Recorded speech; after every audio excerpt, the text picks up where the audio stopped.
Най-заклетият български фен на Манчестър Юнайтед е Манчестър Левиджов от Свищов. Той татуира на челото си емблемата и името на любимия си футболен отбор.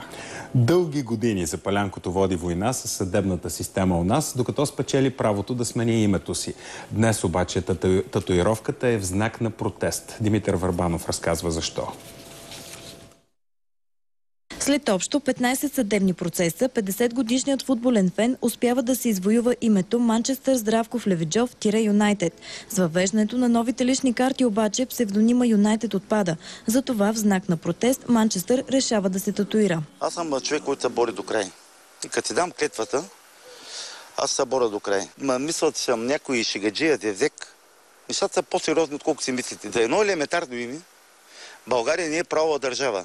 Това искам да докажа. Заклетият фен притежава още кръщелно свидетелство от Лондонска църква, където приема името Манчестър Юнайтед преди една година.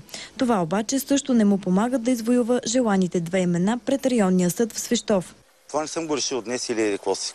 Това намерение ми е, може би, от края на 2008-2009 година. Първоначалната идея ми беше да се направи на лична карта на челото. Това е сега, може би, на пук, на инат и в някакъв начин протест.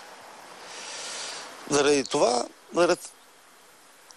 неразборията в съдебната система.